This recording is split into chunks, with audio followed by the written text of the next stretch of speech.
वैचारिक क्रांति के जन्मदाता परम पूजनीय स्वामी जी महाराज बाबा जय गुरुदेव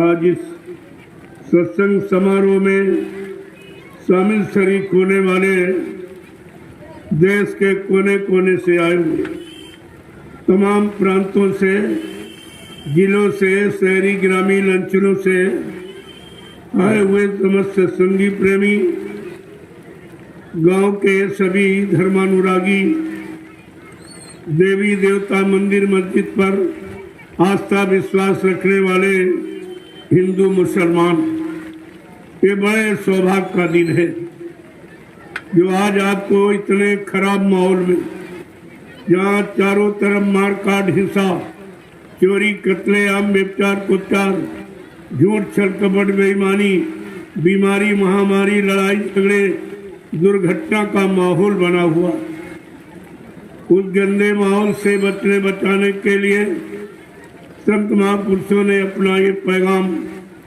अपना ये अभियान तुम्हारे सामने जारी किया। इससे अपना बचाव कर लो। अगर एक भी समय निकल गया फिर आपको कोई ऐसा समय नहीं मिलेगा जिसमें आप अपना बचाव कर सको। ये तुम्हारे बचाने का अभियान है। ये रुपया पैसा सामान मान सम्मान मांगने का अभियान नहीं है। ये संत महात्मा कभी मांगने का काम नहीं करते, देने का काम करते। वो तो देने के लिए आए हैं। उनके लिए कहा परमार्थ के कारण साधुन धरा शरीर, जो परमार्थ समाज देश धर्म हिताय हैं, मानव हिताय हैं, वो कभी लेने का काम नहीं करते, देने का। न उनको राजपाट चाहिए, न धन दौलत औरत चाहिए, न कोई पत्नी बाल बच्चे, उनको कोई सामान सट्टा नहीं चाहिए। वो तो जीवात्मा को इस मनुष्य शरीर से निकाल कर उसे घर पहुंचाने का काम करने आए। इसीलिए उन्होंने वादा किया कि हम आए वही देश से जहां तुम्हारा धाम, तुम सबको घर पहुंचाना एक हमारा काम। लोगों कितना बड़ा काम लेके आए कि मेरा मृतलोक मंडल में आने का एक ही काम है, तुम्हारी जीवात्मा को जगा के घर पहुंचा दो, और मेरा यहाँ कोई काम। अब आपको तो सोचना चाहिए कि आपकी जीवात्मा जाग गई, घर पहुंच गई। जो आप कह रहे हो जगाने वाला चला गया, जगाने वाला मर गया, ये सब झूठा प्रचार कब तक आप सुनते रहोगे? तुम्हें अपने गुरु पर, अपने मालिक पर विश्वास नहीं है क्या? जो काम करने आया है वो काम करके ही जाएगा। कहा था बच्चा, मुझे ये काम पूरा करने के लिए कोई लीला, कोई खेल, कोई चमत्कार, कोई करिश्मा क्यों न करना पड़े, लेकिन मैं अपना काम करके ही जाऊंगा। मैं ऐसे जाने वाला नहीं हूँ, क्योंकि मुझको किसी ने भेजा नहीं है। मैंने अपनी इच्छा से आया हूँ और काम करके अपनी इच्छा से ही जाऊंगा।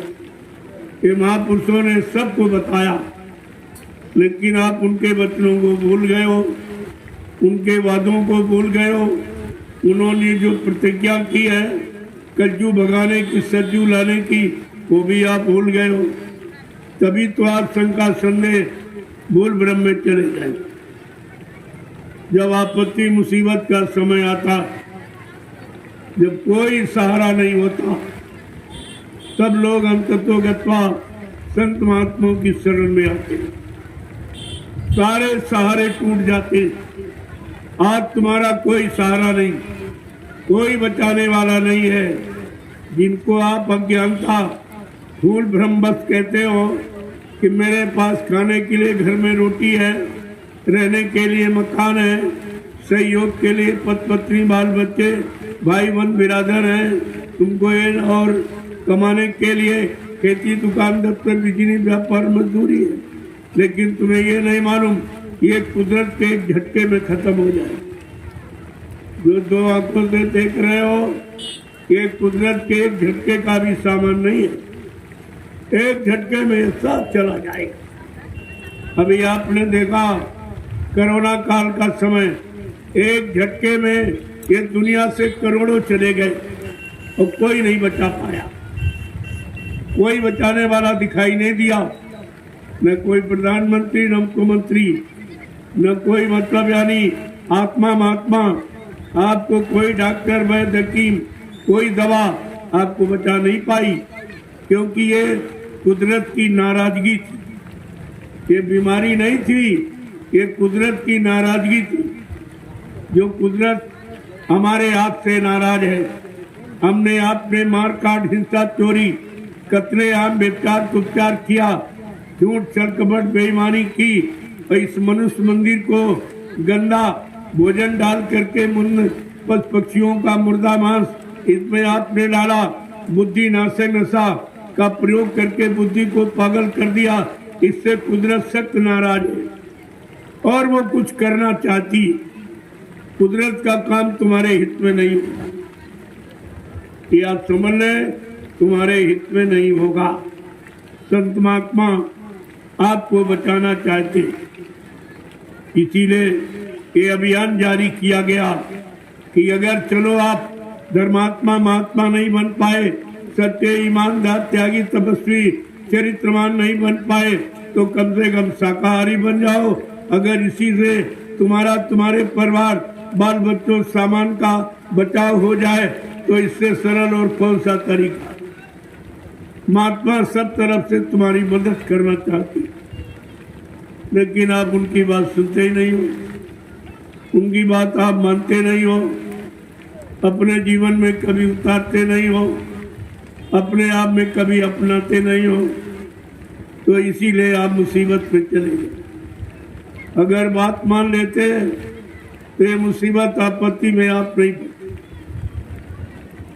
इसीलिए समय से आपको बचाने के लिए ये अभियान जारी किया कि चलो एक बार इनको सत्संग सुना दो, इनको ये बता दो कि सत्य क्या है, झूठ क्या है, असल क्या है, नकल क्या है, ये बीमारी क्यों आई, परेशानी क्यों आई, लड़ाई झगड़े क्यों हो रहे, दैवी प्रकोप, दुर्घटनाएं, अकाल मौतें में लोग क्यों जा रहे हैं, ये बताने के लिए सत्संग जारी किया। ये सत्संग कोई रुपया पैसा लेने वाला, कोई सम्मान लेने वाला नहीं है, ये तुम्हें जगाने वाला कि जाग जाओ, अच्छे सच्चे काम की तरफ चल पड़ो, अच्छे सच्चे रास्ते पर खड़े हो जाओ, तो समय से कुदरत की मार से बच जाओगे। अंत कोई बचने वाला नहीं है। बड़े बड़े राजे महाराजे बादशाह, जिनके पास अकल्पित धनराज था, सोने चांदी हीरे जवाहरात मोहरत शरीफों के खजाने थे, आज वो नरकों में पड़े जमराजा की जूतियों की मार खा रहे। वो नहीं बच पाए तो तुम कैसे बचोगे? तुम्हारे पास तो बचने का कोई साधन ही नहीं। तो इसलिए जिनका कोई सहारा नहीं, कोई बचाने वाला नहीं है, कोई हमदर्द नहीं है, उनके हमदर्द हितैषी सहयोगी बनकर संत महापुरुष कलयुग में पधारे हैं और हर तरफ से जीव की मदद कर रहे हैं। लेकिन जब आप उनके वचनों को सुनोगे नहीं, सत्संग में आओगे नहीं, तो फिर कैसे बचोगे? तुम्हारे पास तो बचने का कोई सामान है नहीं कि जो तुम बचाओगे।